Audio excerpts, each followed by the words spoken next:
আপনি টনির বন্ধু? তাহলে আমার টনি কোথায়? কি হলো, চুপ করে আছেন কেন? বলেন আমার টনি কোথায়? টনি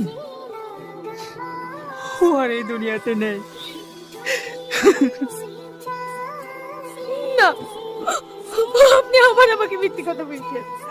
সত্যি করে বলেন না আমার টনি কোথায়?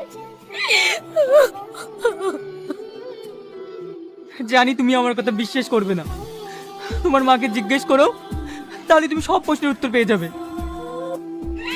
মা, তোমরা আমাকে কেন মিথ্যে কথা বলেছো? কেন বলেনি টনি মারা গিয়েছে? কেন মা, কেন? সালমা, তুই একটু শান্ত হ মা। আমাকে তোমরা আমার গায়ে হাত দেবে না। তোমরা সবাই মিথ্যেবাদী। তুই এভাবে বলিসনি, আমরা মিথ্যাবাদী না। তোমরা এত বড় কথা কেন আমাকে বলোনি? অনেকেই আমার সামনে কেন টনি সাজিয়ে রেখেছো? দেখ মধু, ও টনির শাস্তি চাইনি, আমরাই জোর করেছি। যেটা করেছি তোর ভালোর জন্যই করেছি। আমার ভালোর জন্য? হ্যাঁ, তোমার ভালোর জন্য।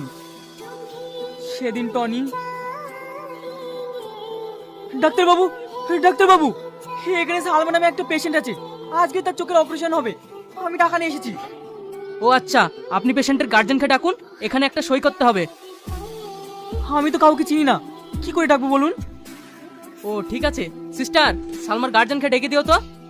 ঠিক আছে স্যার। টাকা 10 লাখ আছে তো? হ্যাঁ হ্যাঁ, 10 লাখই আছে, আপনি গুনে নিতে পারেন। কিছু বলছেন ডাক্তারবাবু? 10 লাখ টাকা ক্যাশ কাউন্টারে জমা হয়ে গেছে, এখনই অপারেশন হবে, আপনি এখানে সই করুন।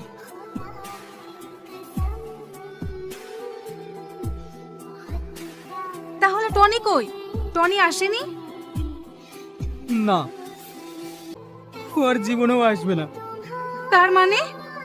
ওকে কিছু গুন্ডাই তাড়া করে সেই সময় ও ওখান থেকে পালিয়ে আসে, তখন থেকে ওর পায়ে গুলি লেগেছে।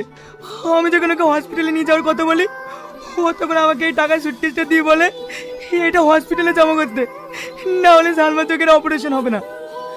তখন যখন আমি ওখান থেকে পালিয়ে আসি, তখন বিশাল বড় একটা আওয়াজ হয়। সেই সময় পিছনের দিকে তাকিয়ে দেখি বাড়িতে আগুন ধরে গেছে।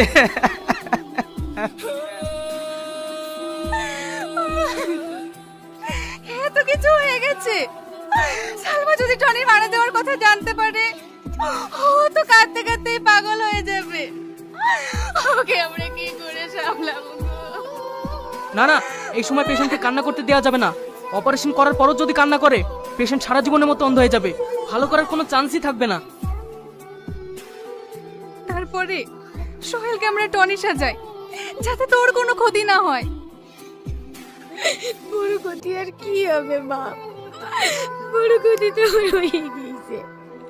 ও আমার জীবন সঙ্গে হারিয়ে গিয়েছে মা।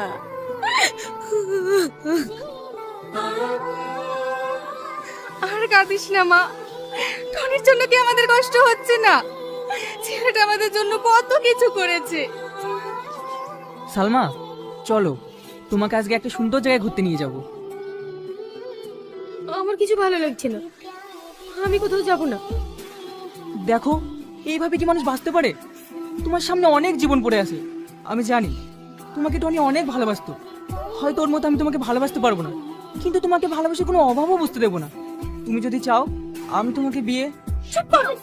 তোমার সাহস কি করে হয় আমাকে বিয়ের প্রস্তাব দেওয়ার? তোমাকে কেন? আমি তোমাকে বিয়ে করব না। তুমি এক্ষুনি আমার চোখের সামনে থেকে সরে যাও। সালমা, তুই ছেলেটাকে অপমান করলি কেন? ও তো ঠিকই বলেছে, ও কি তোর খারাপ চায়? কেউ আমার ভালো চাই না। তোমরা যদি আমার ভালো চাইতা, তাহলে আমাকে এভাবে বিরক্ত করতে না। এতে বিরক্ত করার কি আছে? টনি যদি বেঁচে থাকতো, তাহলে কি আর এর সাথে বিয়ের কথা বলতাম? ছেলেটা যখন বিয়ের প্রস্তাব দিচ্ছে, তুই রাজি হয়ে যা মা, তুই আর আপত্তি করিস না। আমাদের যা ভালো লাগে তোমরা তাই করো, দয়া করে আমাকে একটু একা দেখতে দাও।